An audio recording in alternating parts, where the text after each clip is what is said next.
when my husband and I decided that I was going to start this and quit my job, and I made a lot of money then, and by this point would have been making a lot more. We put some of those like materialistic things on hold. Like, well, we wouldn't be able to buy a bigger house. Like, we lived in a small 2-bedroom condo, and it was like, well, we'll have to put that off. We'll have to put off some of these plans. And somehow the universe just made all of those things happen anyway. We ended up buying our dream house just a few years later. My husband got a new great job, and things just really started to happen for him that weren't happening before. And so we were able to not really miss out on too many of those things. So, and I feel like it's because we trusted, like we had faith in what we were here to do. Now, stopping, well, that might mean you might be broke for a couple of weeks. That might mean you have to bend down on your pride and go back to your parents' house, or whatever the case is, or a friend. Yeah, that might mean that. But it's a temporary situation, whereas the other circumstance was permanent.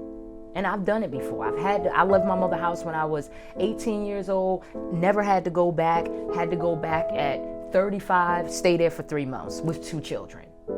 Okay? It don't feel good, but you gotta put your pride to the side, because you know God is working something else out in your life that right now needs your attention, needs your awareness, needs your, and you have to decide what's more important, your well-being, your sanctity, your spirit, or a couple of dollars that you're not even satisfied with anyway.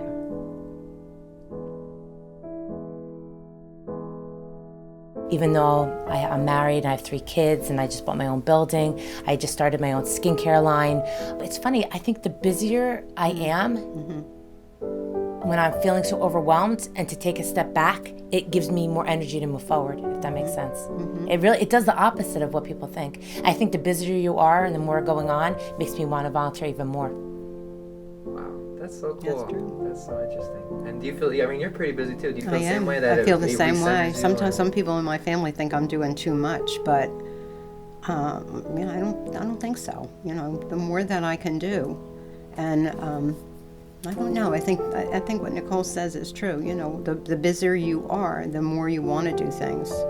So you always make room for what's important. Being able to do something that I know is so positively affecting other people has given me a sense of like peace and a sense of purpose that I think I never imagined I'd have. Like it's such a better way to live, to get up every day and know why you're getting up to do what you're gonna do. And it makes everything around you, like the little kind of bullshit that happens, like easier to deal with, because you're like, it's really not that important. And so I think it gives you perspective. I think that by sharing ideas and coming in contact with each other, we are creating a domino effect where we're starting to wake up and realize that we are the change that we want to see, and that each of us, how we live our lives, create life in itself.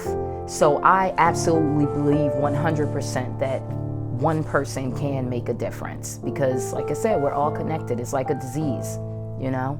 This is the cool thing now, saving the world. I mean, like, it's becoming a big priority for a lot of people, even if they're not even aware of it yet.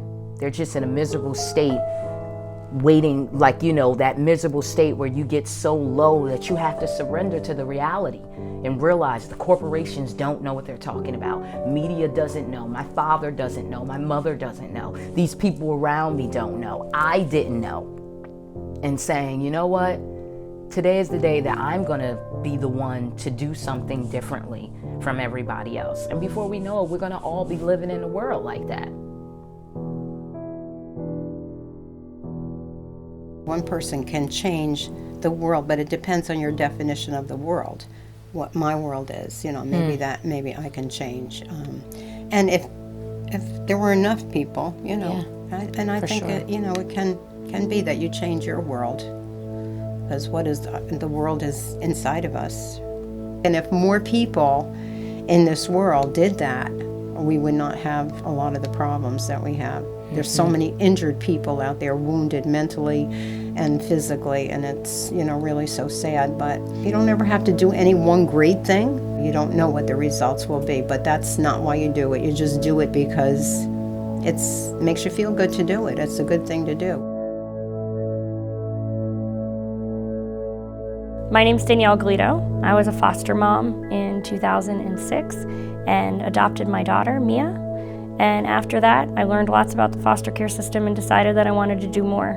My husband and I started an organization called One Simple Wish that brings love, hope, and joy to kids in foster care by posting their simple wishes online and connecting them to caring people who can help. My name is Realism Hargrave, and I am from Newark, New Jersey, and I do a lot of things.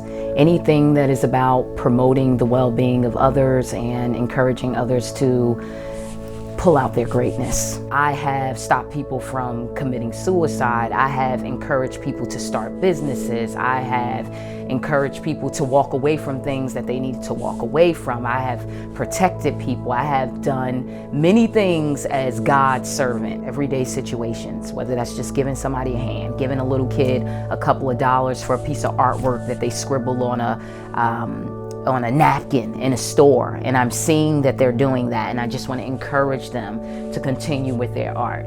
I'm just very observant. I'm always kind of like looking, seeking for ways to add value to people's lives. My name is Pat Casterline, and I do volunteer work at hospice.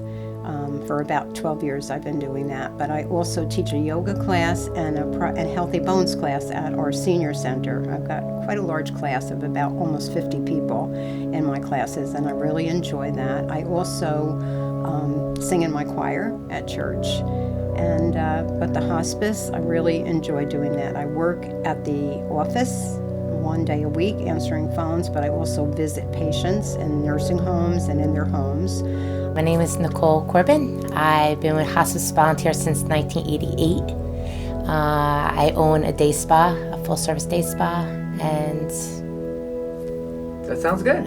That's perfect.